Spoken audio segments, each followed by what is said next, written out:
Any other doubt बेटे? Any other query? Never ever. 26 का ये बताना एक बार।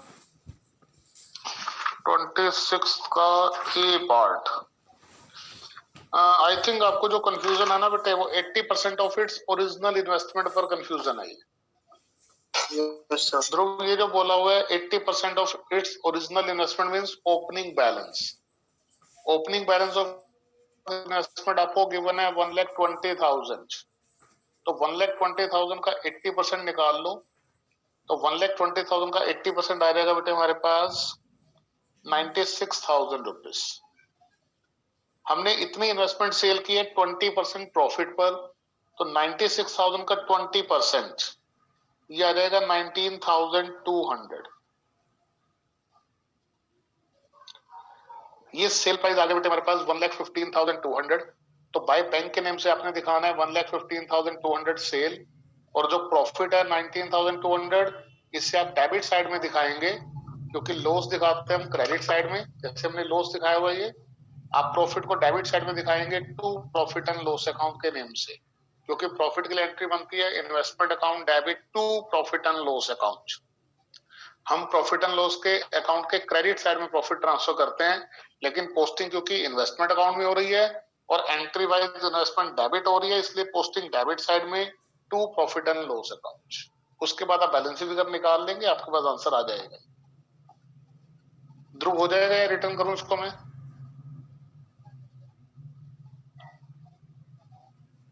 Yes sir. हाँ जी ध्रुव, हो जाएगा। Yes sir. हाँ, और बोलो बेटे,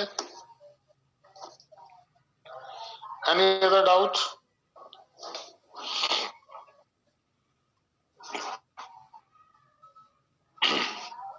चार भी है क्लास में?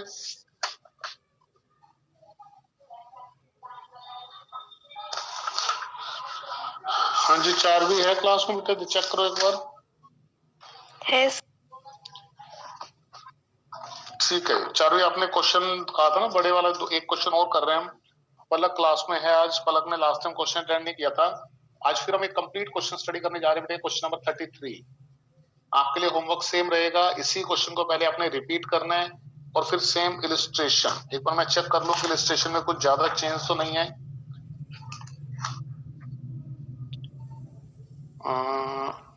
सेम इलिस्ट्रेशन बेटे, सेम एग्जांपल आपने करना है कंप्लीट क्वेश्चन के लिए, क्योंकि अल्टीमेटली हमें इन कंप्लीट क्वेश्चन पर ही आना है। जनरली जो पेपर में नो डाउट की एक पर्टिकुलर एक्टिविटी भी सीबीएसई बोर्ड में आई हुई है, लेकिन 90% चांसेस जो होते हैं वो कंप्लीट क्वेश्चन आने के होते हैं। केवल 10% चांसेस हैं कि एक पर्टिकुलर एक्टिविटी के बारे में आपसे कैलकुलेशन मांग ली जाए। तो इन क्वेश्चन नंबर 33 पे following are the balance sheet of K Limited as at 31st March 2018 and 2017. ये आपको बैलेंस शीट गिवन है। After the balance sheet, prepare a cash flow statement after taking into account the following adjustments. Now the adjustments are also given in the question. First है, the company paid interest rupees 36,000 on its long-term borrowings. और ये adjustment हम last time भी कर चुके हैं, जो हमने लास्ट टाइम कंप्लीट क्वेश्चन किया था। इंटरेस्ट पेड या डिविडेंड पेड, इसका डबल इंपैक्ट होगा if it is given in the form of adjustment, और इसके लिए कभी आपको कोई भी वर्किंग नोट में लेजर अकाउंट मेंटेन नहीं करना। तो इंटरेस्ट पेड का जो डबल इंपैक्ट होगा बेटे, एक बार ऑपरेटिंग एक्टिविटी में as a non operating expense आप इसे ऐड करेंगे। सेकेंड इफेक्ट आएगा इसका, इंटरेस्ट पेड ऑन बोरोइंग्स है, और बोरोइंग्स हमारा एक्सटर्नल सोर्स ऑफ फाइनेंस होता है, इसलिए इंटरेस्ट पेड हम दिखाएंगे फाइनेंसिंग एक्टिविटी में, और फाइनेंसिंग एक्टिविटी में इंटरेस्ट पेड माइनस होगा क्योंकि मनी की आउट गोइंग है। तो डिविडेंड पेड और इंटरेस्ट पेड का सेम इफेक्ट होता है। अब यहां पर इंटरेस्ट पेड है, जब भी इंटरेस्ट पेड एडजस्टमेंट में होगा डबल इफेक्ट। ऑपरेटिंग एक्टिविटी, इसमें plus as non operating expense. Mummy, मेज के वहां एक नीले रंग की किताब रखी हुई, ले आना। और financing activity minus as financing expense. जब भी आपको इंटरेस्ट पेड एडजस्टमेंट के फॉर्म में दूसरी गिवन साइड होगा, आपको इसी तरह से इसकी डबल ये इफेक्ट नहीं दिखाना है सॉल्यूशन। मेज मेज सेकंड सोफे की बेटे मेज डेप्रिसिएशन उसके चार्ज दूसरी on side tangible fixed assets cooler was वाली साइड रुपीस पीछे की साइड 1,20,000। नीले रंग की किताब। अब एक चीज आपने ध्यान रखनी है, जब भी आपको किसी भी असेट से रिलेटेड एडजस्टमेंट गिवन हाँ हो, यही चाहे वो परचेज से फाइनेंशियल रिलेटेड है, स्टेटमेंट। सेल से रिलेटेड है या डेप्रिसिएशन से रिलेटेड है, आप उस हाँ पर्टिकुलर असेट स्टेटमेंट का ledger static account sheet maintain करेंगे and statement find out financial the statement missing value. तो सबसे पहले हमने कोई फॉर्मेट भी स्टैटिक स्टार्ट नहीं किया, हमने सिर्फ लाइनिंग लगाई है फॉर्मेट के लिए। लाइनिंग लगाने के बाद ये हमने लाइंस लगाई है बेटे, डबल पेज हमने यूज की है, और लाइनिंग लगाने के बाद सबसे पहले वर्किंग नोट में हम लोग ये लेजर अकाउंट मेंटेन करेंगे। वर्किंग नोट हमें बोला जा रहा है टेंजिबल फिक्स्ड एसेट्स के बारे में।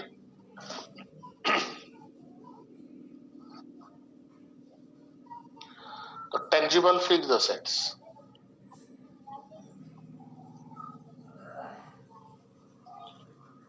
बस इतना ध्यान रखिए कि आपके पास बुक जरूर होनी चाहिए, क्योंकि मैं बार बार बुक शो तो करता हूं, लेकिन आपके पास क्वेश्चन आपके सामने अगर होगा तो आप इजीली अंडरस्टैंड कर पाएंगे। ये हमने tangible fixed assets account maintain किया है वर्किंग नोट में। इसके बैलेंसेस आपको गिवन है बेटे क्वेश्चन में। बैलेंस 9 लाख, जानना कि ईयर आपने जरूर चेक कर लेना है, पेपर में किसी भी तरह से दिया जा सकता है ये 18-17 भी और 17-18 भी। तो 17 का बैलेंस ओपनिंग बैलेंस होगा 9 लाख और क्लोजिंग बैलेंस 12 लाख। तो बैलेंसेस आपने शो करने हैं। First of all to balance brought down 9 lakh and by balance carried down goes down 12 lakh। इसके बाद हमें एडजस्टमेंट में डेप्रिसिएशन के बारे में बोला जा रहा है, और लास्ट टाइम हमने डेप्रिसिएशन की एंट्री वाइज पोस्टिंग भी आपको बता दी थी। ये बता दिया था कि डेप्रिसिएशन हमेशा क्रेडिट साइड में आएगा असेट अकाउंट के, और पोस्टिंग होगी बाय डेप्रिसिएशन अकाउंट के नेम से। कभी भी किसी भी एसेट का अकाउंट बना रहे हैं और डेप्रिसिएशन दिया हुआ है, posting will be in credit side because the general entry for depreciation is depreciation account debit to asset account. अब क्योंकि एंट्री में आप असेट अकाउंट को क्रेडिट कर रहे हैं, that's why posting will be in credit side. और इस केस में हमें डेप्रिसिएशन दिया हुआ है 1,20,000 और कोई इन्फॉर्मेशन नहीं है बेटे, उसको बैलेंस कर लीजिए। क्रेडिट टोटल है हमारे पास 13,20,000, सेम 13,20,000 माइनस 9 4,20,000 रुपीज। और डेबिट साइड में बैलेंस फिगर मींस परचेज आप लिखेंगे to bank account purchase balancing figure. और ये अब आपकी क्लैरिटी के लिए कि आपने ध्यान रखना है कि ओपनिंग और क्लोजिंग बैलेंस का कोई इफेक्ट नहीं दिखाना, because we are study here the flow and flow means change. Other than opening closing balance जो डेप्रिसिएशन है ये ऑपरेटिंग एक्टिविटी में आएगा और प्लस होगा as a non cash item, और जो परचेज है ये इन्वेस्टिंग एक्टिविटी में आएगी और माइनस होगी because it results in outflow of cash. अब हमें जो भी एडजस्टमेंट रिलेटेड एडजस्टमेंट गिवन थी बेटे उसकी हमने ट्रीटमेंट वर्किंग नोट में कर ली है। अब आप आएंगे फॉर्मेट पर अपने, तो पहले फॉर्मेट ड्रॉ करना स्टार्ट करेंगे, फिर हम क्वेश्चन स्टार्ट करते हैं from top to bottom. Cash flow statement,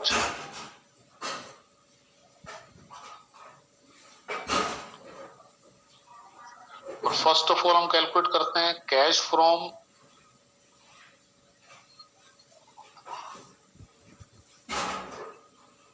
operating activities.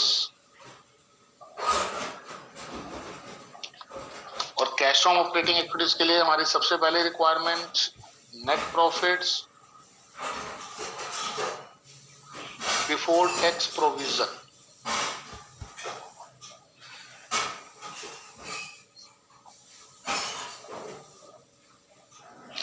जिसके लिए सबसे पहले हम लेकर चलेंगे गिवन प्रॉफिट्स, और उसके बाद as per the given information में ट्रीटमेंट दिखानी है एप्रोप्रिएशन ऑफ प्रॉफिट्स की और डिविडेंड की। तो 2 या 3 लाइन का स्पेस रखने के बाद इसमें हम ऐड करेंगे non cash and non operating expenses maximum 3 to 4 line space less करना है आपने। आपने जैसे एप्रोप्रिएशन नहीं लिखा, ये हमने पहले चेक करा था। आप लिखा नहीं ना एड एप्रोप्रिएशन, आपने यहाँ पे गिवन प्रॉफिट के बाद एप्रोप्रिएशन ऑफ प्रॉफिट नहीं लिखा ना। मुझे मालूम है कि देखो मैंने स्टार्टिंग में भी जब फॉर्मेट बनाया था मैंने आपको कहा था कि वो मैक्सिमम इंफॉर्मेशन है, और मैक्सिमम मेरे पास 2 एप्रोप्रिएशन और 1 टैक्स, 3 ही तो चीजें बचती हैं। या तो मुझे रिजर्व दिया होगा, या मुझे डिविडेंड दिया होगा, और फिर टैक्स दिया होगा। 3 चीजें। मुझे मेरे पास इतना स्पेस है कि मैं अगर तीनों भी दी होंगी तो मैं एडजस्ट कर लूंगा, और अगर आप चाहते हो तो 1 लाइन और छोड़ दो। बाकी आपको जैसे जैसे क्वेश्चन करोगे आपको एक्सपीरियंस हो जाएगा कि आपको कितना स्पेस लेकर नहीं सर, हम ऐसे हेडिंग बना के छोड़ सकते हैं ना। कौन से ये वाले? नहीं, मैं गिवन प्रॉफिट के बाद जैसे अगर हम लिख दें एड एप्रोप्रिएशन ऑफ प्रॉफिट और बाद में अगर कुछ भी नहीं आता नहीं लिखा ना फिर वो तो मैंने भी तो नहीं लिखा। नहीं, हम लिख दे, मैं पूछ रहा हूं, हम लिख दे। लिख दो कोई बात नहीं। देखो मैं तो हमेशा ये प्रेफर करता हूँ कि आप इसको लिखो स्टार्टिंग में, क्योंकि जितने बार आप लिखेंगे ना आपको बिल्कुल वो अच्छे से क्रैमिंग में आ जाएगा कि हमें करना क्या, और उसके बाद फिर चाहे आप स्किप कर लेना, क्योंकि आपके माइंड में सेट हो गया कि हमें ये चीज करनी है। स्टार्टिंग में अगर आप स्किप करना शुरू कर दोगे ना तो आप भूल जाओगे कि उसमें हमें ऐड भी करना हो। जब किसी क्वेश्चन में आएगा तो फिर वो रह जाएगा आपसे। तो लिखो तो ज्यादा बेटर है स्टार्टिंग में, तो क्योंकि आपको कंसंट्रेशन फॉर्मेट पे ही रखनी है। Non operating incomes. अब मुझे बताओ रिवांशी, चलो आपसे बात हो रही है, इनकम आपको लायबिलिटी साइड में मिलेंगी या एसेट साइड में, बैलेंस शीट में?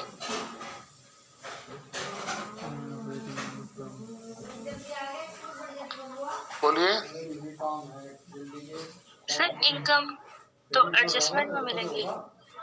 हाँ जी, तो आपको मालूम होना चाहिए कि इनकम आपको एडजस्टमेंट में दी होती है, बैलेंस शीट में कभी कोई इनकम नहीं होती। अब मैंने एडजस्टमेंट रीड कर ली है, इसलिए मैंने देखो माइनर सा स्पेस रखा है। मुझे मालूम है इनकम है ही नहीं क्वेश्चन में कोई भी, इसलिए मैंने स्पेस नहीं दिया ज्यादा। और अगर मुझे लगता कि 1 या 2 इनकम दी है तो फिर मैं उसके अकॉर्डिंगली स्पेस लेकर चलता यहाँ पर। Operating profit before working capital changes, इसके बाद आपने हेडिंग बनाना बेटे ऐड। इनिशियली स्पेस थोड़ा ज्यादा रह जाए कोई बात नहीं, कम नहीं रहना चाहिए, बस ये ध्यान रखना। Add decrease in current assets and increase in current liabilities. Less करने आपको अपोजिट,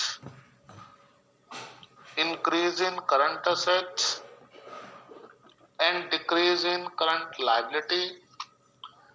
फाइनली आपको इसमें से लेस करना है बेटे टैक्स पेड। देखो कितना भी आप कंजस्टेड कर लें, 1 पेज का स्पेस ऑपरेटिंग एक्टिविटी जरूर लेगी।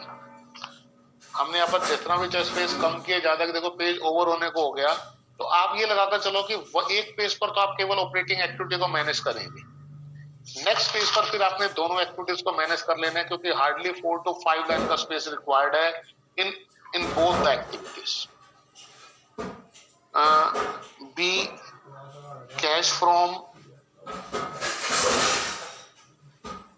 इन्वेस्टिंग एक्टिविटीज,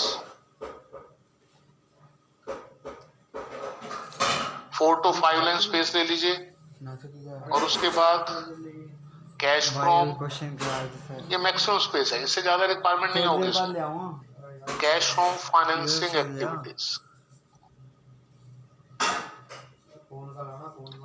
इसमें भी 4 to 5 लाइन स्पेस ले लीजिए बेटे, और 4 to 5 लाइन स्पेस लेने के बाद आपने यहाँ पर थोड़ा सा नीचे लिखकर ऐड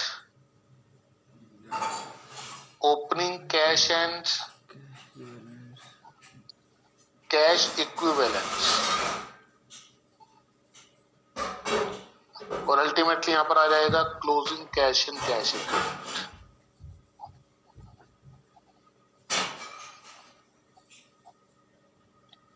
कि मैंने लास्ट टाइम भी कहा था कि जैसे आप फाइनेंशियल स्टेटमेंट का क्वेश्चन करते थे, trading account, profit and loss account और बैलेंस शीट, कुछ एक इंफॉर्मेशन हम फॉर्मेट के साथ ही लिख देते थे, जैसे opening stock, purchases less purchase return, sales less sales return, closing stock, balance sheet की लायबिलिटी साइड में कैपिटल माइनस ड्रॉइंग्स। तो हम इस तरह से एक इनिशियल रिक्वायरमेंट लेकर चलते थे। वैसे अगर आप कैश फ्लो का कंप्लीट क्वेश्चन करने जा रहे हैं तो आप ये चीज ऐसे पार्ट ऑफ फॉर्मेट पहले ही मेंशन कर दें, इससे उतना जल्दी फिर क्वेश्चन सॉल्व हो जाएगा। अब आपने बैलेंस शीट को स्टार्ट करना है from top to bottom. Sir net increase और डिक्रीज इन कैश इक्विवेलेंट्स रह गया। क्या चीज लिख लिया मैंने, लिख भी लिया मैंने, ये देखो का ठीक है। नेट इंक्रीज ये और last डिक्रीज क्या पर ओपनिंग वैसे इसको नहीं आता एक नेट इंक्रीज और डिक्रीज इन कैश वो equivalent. Current assets current liability आ गया, ये बस और तो कुछ नहीं आता, ये आ गया। और decrease in current asset, increase in cash and cash equivalent की तो एक ही ट्रीटमेंट होती है, दो तो होती नहीं है बेटे, ओपनिंग क्लोजिंग बस। लास्ट में होती है ट्रीटमेंट बस। देखते हैं क्वेश्चन करते हैं, फिर देखना आपको कहीं कुछ वैसे इस रहेगा। Opening cash and cash equivalent के ऊपर वो नेट तो इंक्रीज आता बेटे है। जब आंसर वो तो जब आंसर आएगा तब देखेंगे ना, इंक्रीज है तो इंक्रीज लिखेंगे, डिक्रीज है तो डिक्रीज लिखेंगे। वो तो मैंने जानबूझकर नहीं लिखा ना, मैंने लाइन लगा दिया और लाइन लगाने के बाद मैंने आंसर के लिए स्पेस छोड़ा हुआ है। अगर ये इंक्रीज आएगा तो नेट इंक्रीज, डिक्रीज आएगा तो नेट डिक्रीज। अभी तो हमें मालूम नहीं है ना कि कौन सा आंसर आएगा, इसलिए नहीं लिखा मैंने। ये लीजिए बेटे यस, क्वेश्चन के स्टार्टिंग से आ जाइए। क्वेश्चन में आपको मेंशन किया हुआ है share holders fund, share capital, किसी भी तरह का कोई भी नोट नंबर गिवन नहीं है। और जिसका भी नोट नंबर गिवन होगा आपको नोट नंबर में जाकर वैल्यू ऑब्जर्व करनी है, बैलेंस शीट की वैल्यूज को फिर आपने कंसिडर नहीं करना है इन दैट केस। तो share capital initial balance 8 lakh, then 12 lakh, it means issue of share by ₹4 lakh. और शेयर कैपिटल आते हैं हमारी फाइनेंसिंग एक्टिविटी में, फाइनेंसिंग तो कैश फ्रॉम फाइनेंसिंग एक्टिविटी में दिखाएंगे बेटे इश्यू ऑफ शेयर्स। ये याद रखना। Issue of shares by ₹4 lakh, क्योंकि शेयर इश्यू करने से मनी की इनकमिंग होती है बेटे, पॉजिटिव वैल्यू है, इसलिए हमने पॉजिटिव 4 लाख शो किया। After that reserve and surplus और ब्रैकेट में दिया हुआ है profit and loss balance. Initial balance था 4 लाख और क्लोजिंग बैलेंस है 3,50,000। बैलेंस डिक्रीज हो रहा है, that means difference will be treated as net loss, और ये आएगा हमारे पास 50,000 रुपीज। और इस लॉस को आपने लेकर चलना होता है net profit before tax provision के टाइम। यहाँ पर आपने लिखा है गिवन प्रॉफिट, वहां पर आप लेकर चलेंगे 50,000 rupees negative amount, and negative profit is treated as loss. इसके बाद बेटे नॉन करंट लायबिलिटीज जो कि फाइनेंसिंग एक्टिविटीज में आती हैं। हमें यहाँ पर दिया हुआ है लॉन्ग टर्म बोरोइंग्स, पहले 3,50,000 फिर 4,40,000, it means raising of loan, हमने लोन लिया है ये, और 90,000 रुपीज फाइनेंसिंग एक्टिविटी में raising of long term borrowing या raising of loan, long term borrowing या लोन बाय ₹90,000, क्योंकि इनकमिंग ऑफ कैश है, that's why positive amount. After that current liabilities, trade payable 50 से 60 हो रही है, increase in current liability, current asset ये आपने लिखा हुआ है लेस होएगा। Increase in current liability, sorry ये increase in current liability add करना है आपने। यहाँ पर आप दिखाएंगे ट्रेड पेबल्स, अमाउंट हमारी 50 से 60, दैट मींस 10,000 रुपीज। इसके बाद आ रही है असेट्स में फिक्स्ड असेट्स, टेंजिबल असेट। अब क्योंकि हमने टेंजिबल असेट का लेजर अकाउंट बनाया है तो ये वैल्यू ऑब्जर्व नहीं करनी है आपने जो बैलेंस शीट में गिवन है। इसके लिए आप अपने लेजर अकाउंट में आ जाइए और लेजर अकाउंट से आप इंफॉर्मेशन ट्रांसफर करेंगे। और हमने पहले ही मार्क किया हुआ है कि हमने कौन कौन सी इंफॉर्मेशन लेकर जानी है। ऑपरेटिंग में डेप्रिसिएशन और इन्वेस्टिंग में परचेज ऑफ फिक्स्ड असेट्स। तो डेप्रिसिएशन 1,20,000 ऑपरेटिंग एक्टिविटी, ये हमारी नॉन कैश आइटम है बेटे। Depreciation 1,20,000। Purchase of fixed assets ये इन्वेस्टिंग में आएगी बेटे। यहाँ पर आप लिखेंगे परचेज ऑफ फिक्स्ड असेट्स, और ये कैलकुलेशन आई थी हमारी 4,20,000। ये कैलकुलेशन हम दिखा रहे हैं यहाँ पर 4,20,000। अगर हम परचेज करते हैं तो कैश की आउटगोइंग होगी, दैट्स व्हाई नेगेटिव अमाउंट। इसके बाद आ जाइए बेटे करंट असेट्स। करंट असेट्स में इन्वेंट्रीज, पहले 1 लाख है अब 2 lakh, that means increase in current assets. और ये लिखा हुआ है यहाँ पर हेडिंग बनाया हुआ है इंक्रीज इन करंट असेट्स। यहाँ पर दिखाएंगे आप इन्वेंट्रीज 1 लाख से 2 lakh, that means difference 1 lakh rupees increase. इसके बाद अपने ट्रेड रिसीवेबल्स, ट्रेड रिसीवेबल्स में 230 से 310, that means 80,000 rupees increase in current assets. Trade receivables by rupees 80,000। इसके बाद हमें दिया हुआ है cash in cash equivalent, opening balance 370 और क्लोजिंग बैलेंस 340। ओपनिंग बैलेंस आपने लिखना है 3,70,000